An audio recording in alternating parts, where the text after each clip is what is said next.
Депутаты Якутской городской думы на круглом столе по обсуждению законопроекта Государственной Думы России, регулирующего производство и оборот алкогольной и спиртосодержащей продукции и об ограничении его потребления, поддержали законопроект. Потому что сегодня во всех регионах России люди действительно уже поняли, что не нужны эти вот лже-кафе, как их называют, некоторые называют наливайки, то есть разные в быту, в народе ходят, скажем так, названия. И не случайно этот вопрос сейчас рассматривается по всей России, поскольку внесена законодательная инициатива депутатов Государственной Думы Российской Федерации, и эти поправки к закону уже прошли в первом чтении, поэтому сейчас этот вопрос обсуждается во всех регионах России. Мы рассмотрели его, и надо сказать, что все депутаты Якутской городской думы, кто присутствовал на этом круглом столе, также присутствовали и с нами вместе работали депутаты Государственного собрания ЛТУМЭН, мы поддержали эти поправки в закон, вынесли их, передали их Галине Иннокентьевне Данчиковой, нашему депутату Государственной Думы Российской Федерации для дальнейшей работы. Дискуссионный такой круглый стол прошел уже в Государственном собрании ЛТУМЭН, где также эти поправки были поддержаны. Поэтому я думаю, что у нас в депутатском корпусе такой, в общем-то, единый такой подход, что сегодня нужны обязательно меры, и наш субъект должен сам принимать решения, поэтому нам эти предложения действительно понравились, и я думаю, что они правда вовремя, потому что необходимо эти лже-кафе, эти наливайки запрещать, чтобы просто народ обезопасить от них. В документе 2 пункта. Первый предлагает запрет на торговлю алкоголем ресторанам, барам и кафе в многоквартирных домах и на прилегающих территориях, если площадь зала обслуживания заведения не превышает 20 квадратных метров. Второй пункт – наделение субъектов Российской Федерации правом вводить свои меры регулирования вопроса вплоть до полного запрета розничной продажи алкогольной продукции.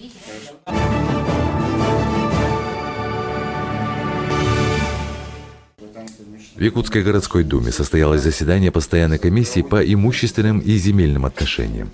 В ходе работы комиссии депутаты рассмотрели 3 вопроса по использованию муниципальных программ развития имущественного и земельного комплекса городского округа город Якутск, обеспечение жильем населения городского округа город Якутск на 2018-2022 годы и о ходе подготовки бюджета городского округа город Якутск в сфере имущественного и земельного комплекса.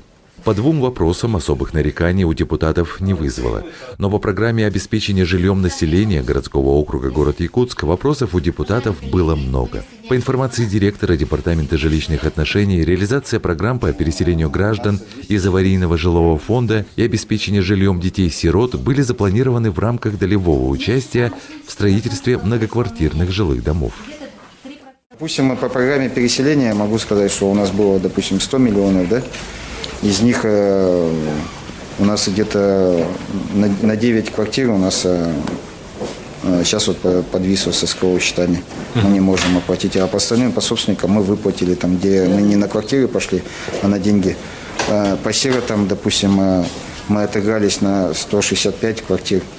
Вот часть из них, вот 40 квартир вот подвисло. Если вот так по-простому сказать. Часть квартир идет. Просто есть застройщики, которые по старой программе, есть застройщики по новой программе. Очень много изменилось законодательство. Не знаю, для застройщиков работа там усложнилась по большей части. Они все об этом говорят. Неоднократно совещания они проводились, и разъяснения все эти были. Но вот контракты, когда мы объявили, и уже мы поняли, что без искового счета мы не сможем оплатить денежные средства. Не только муниципалитета касается.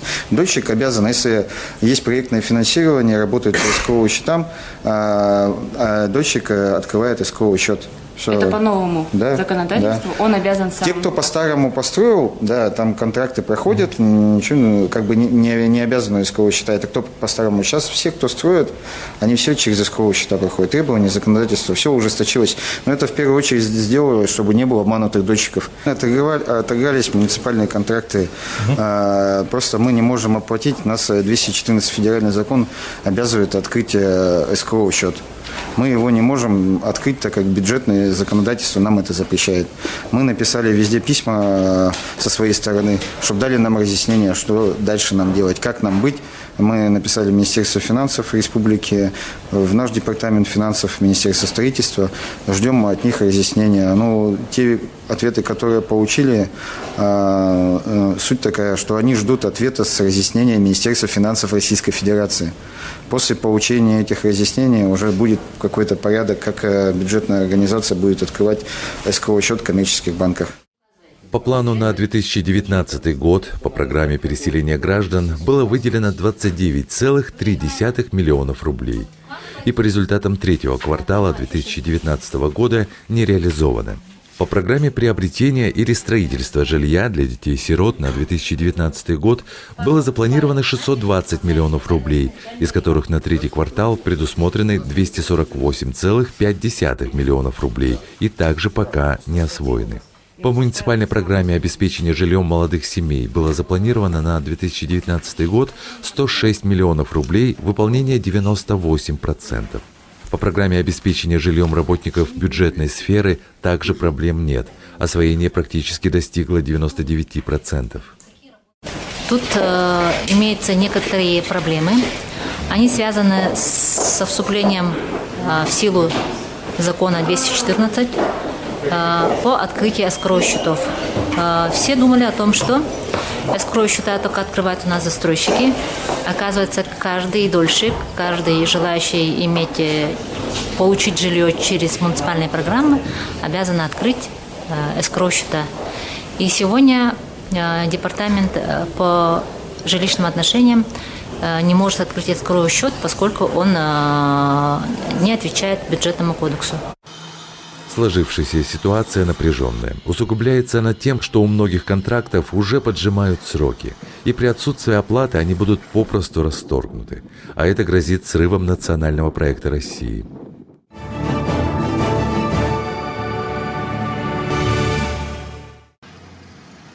На заседании постоянной комиссии Якутской гордумы по социальной политике на повестке рассматривалось 5 вопросов.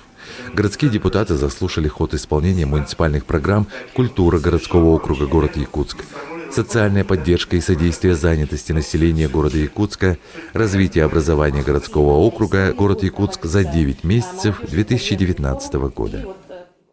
По исполнению муниципальных программ, потому что некоторые уже в работе находятся, не проведены еще аукционы, и поэтому многие работы не приняты, где это под программой приняты, и поэтому до конца года мы должны исполнить 100%. Депутатами комиссии рассмотрено обращение общественной организации «Якутская городская организация Всероссийского общества инвалидов» по финансированию специалиста по адаптивному виду спорта. Наши инвалиды знали, что вот Иван Иванович спортсмен, специалист, и к нему можно подойти и спросить все, что вот положено. Квалификация какая у меня будет, к какому виду спорта лучше мне прислониться, подробности вот этого спорта. Я хочу жить, вести здоровый образ жизни, но я не знаю как.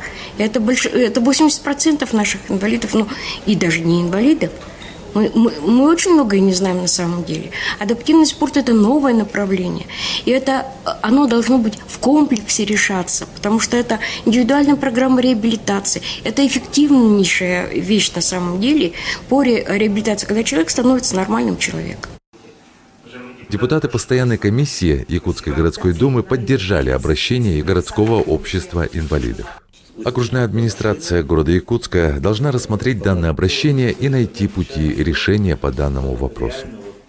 И предложили рассмотреть окружной администрации выход этой ситуации. Может быть, какую-то программу внести дополнительное финансирование, но в пределах где-то 300-400 тысяч будет под заработной платой этого специалиста.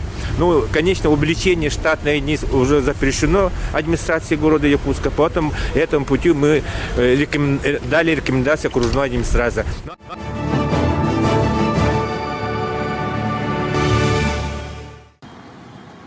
Заседание постоянной комиссии по молодежной политике, физической культуре, спорту и здоровому образу жизни депутаты рассмотрели вопрос реализации муниципальной программы «Молодежь, семья, спорт. Здоровый город» на 2018-2022 годы за 9 месяцев 2019 года. По информации об исполнении бюджета городского округа, на программу в этом году было выделено около 350 миллионов рублей. В этом году Управление молодежи получило 26,3 миллиона рублей, более 314 миллионов Управление спорта. В целом выполнение бюджета идет своим ходом. Существуют некоторые проблемы по мероприятиям, где в связи с изменением федерального закона 44 появились некоторые проблемы. И в связи с этим некоторые конкурсы они запоздали. Но нас уверили сегодня, что до конца года все эти средства заложенные они сумеют устроить. По завершению заседания постоянной комиссии депутаты рекомендовали Департаменту финансов изыскать средства для финансирования мероприятия «Медицинское обеспечение культурно-массовых мероприятий» до конца текущего года в связи с перерасходом предусмотренных средств. Стоял вопрос о ДЮСШ, о их оснащении, что зимой те объекты, в которых занимаются наши дети, там слишком холодно. И в целях исключения данной проблемы в следующем году, чтобы при принятии бюджета мы этот момент тоже смогли затронуть, осмотреть, выделить определенные средства для решения данных проблем, мы решили выездное совещание сделать. Нами было принято решение сделать выездное совещание в селе Хатас.